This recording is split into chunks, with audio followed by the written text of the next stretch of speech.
আসসালামু আলাইকুম, welcome to life with me. ব্যস্ততম দিনের ছোট্ট একটা ব্লগ নিয়ে চলে এসেছি আপনাদের মাঝে। প্রতিদিনই সকাল 6টা থেকে শুরু হয় আমার বেলা। বাসার সব কিছু গুছিয়ে দুপুরের এই টাইমটাতে আমি চলে আসি স্কুলে বাচ্চাদেরকে পিক করতে। এখন কিন্তু ভাদ্র মাস চলছে, তারপরও কেন যেন দুপুরের এই সময়টাতে টুপটাপ করে বৃষ্টি লেগেই থাকে। আর বাসায় এসে শুরু হয়ে যায় দুপুরের জন্য রান্নাবান্না। বেশিরভাগ সময় আমি স্কুলে যাওয়ার আগে বাসার সব কাজ গুছিয়ে যাওয়ার চেষ্টা করি, কারণ আসলে আলসেমির জন্য আর কিছুই তেমন একটা করতে ইচ্ছে হয় না। আর বাচ্চাদের স্কুল আমার বাসা থেকে প্রায় বেশ কিছুটা দূরে হওয়ায় আসা যাওয়াতেই প্রায় অনেকটা সময় চলে যায়। আর এখন ছোট ছোট বাচ্চাদের স্কুলের এত পড়াশোনার প্রেশার থাকে, ওদের সাথে সাথে আসলে আমাদেরও মাথাটা অর্ধেক গরম হয়ে যায়।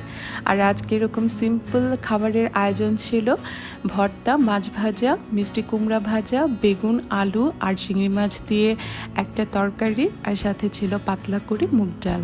দুপুরে খাওয়া দাওয়া শেষ করে ঘুমানোটা যেন একটা ফরজ হয়ে যায়, না ঘুমালে মনে হয় শরীর আর চলতেই চায় না। আর সন্ধ্যাবেলা আমরা সবাই মিলে একটু বের হয়ে গেলাম বাহিরে ঘোরাঘুরির জন্য।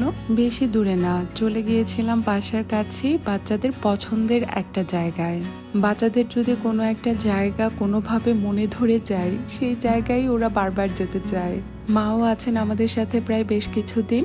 বাহিরে রাতের খাবারে আমরা আজকে দোসা খাবো বলেই ওখানে বসে আমরা প্রথমে মেনুটা ঠিক করে নিলাম। আর এখানে এসে বাচ্চাদেরকে ধরে রাখাটা হচ্ছে সবচেয়ে বেশি কঠিন। ওরা আসার সাথে সাথেই এক দৌড়ে চলে গেছে কিডস জোনে। আর খাবার দাবারের দিকে ওদের তেমন একটা খেয়াল নেই বললেই চলে। আর সবার জন্য খাবার দাবার অর্ডার করার পর আমরা চলে গিয়েছিলাম ওদের কাছে দেখতে ওরা কি করে। আর এখানে এসে দেখি সবাই এক একটা রাইড নিয়ে ব্যস্ত। ছেলের বয়স একটু ছোট হওয়ায় পা ব্রেকে যাচ্ছিল না বলে গাড়ি চালাতে পারেনি, দেখে কি যে মনটা খারাপ। আর এরপর উঠে গেল এইরকম একটা 3D রোলার কোস্টারে। সত্যি বলতে ওখানে চড়ার পর ওই দিন ওরা ভীষণ ভয় পেয়েছিল। মেয়ে তো বলছিল আর কখনো এখানে উঠবেই না। আর এদিকে ওরা একে একে সবগুলো আমাদের অর্ডার করা ফুড সার্ভ করে দিচ্ছিল। আর এটা ছিল বাচ্চাদের পছন্দের একটা খাবার, আমিও একটু সাথে ট্রাই করে নিলাম। আর আমাদের সবার জন্য ছিল এরকম যার যার পছন্দের দোসা। খাবার দাবার শেষ করে খুব সুন্দর কিছু টাইম ওখানে সবাই মিলে একসাথে স্পেন্ড করে বাসায় যাওয়ার আগে ডেজার্ট হিসেবে আমি নিয়ে নিয়েছিলাম এই পিস্তাশিও আইসক্রিম, আর বাচ্চাদের ছিল চকলেট ভ্যানিলা মিক্সের এই কোন আইসক্রিম। আমার মেয়ে যে এই চকলেট আইসক্রিম আর চকলেট এগুলো যে কি পরিমাণ পছন্দ করে, ছেলেটা হয়েছে একদম তার বিপরীত।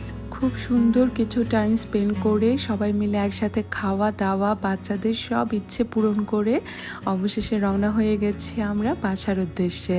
আর এটাই ছিল আমার আজকের মতো ছোট্ট একটা ব্লগ। সবাই ভালো থাকবেন, আল্লাহ হাফিজ।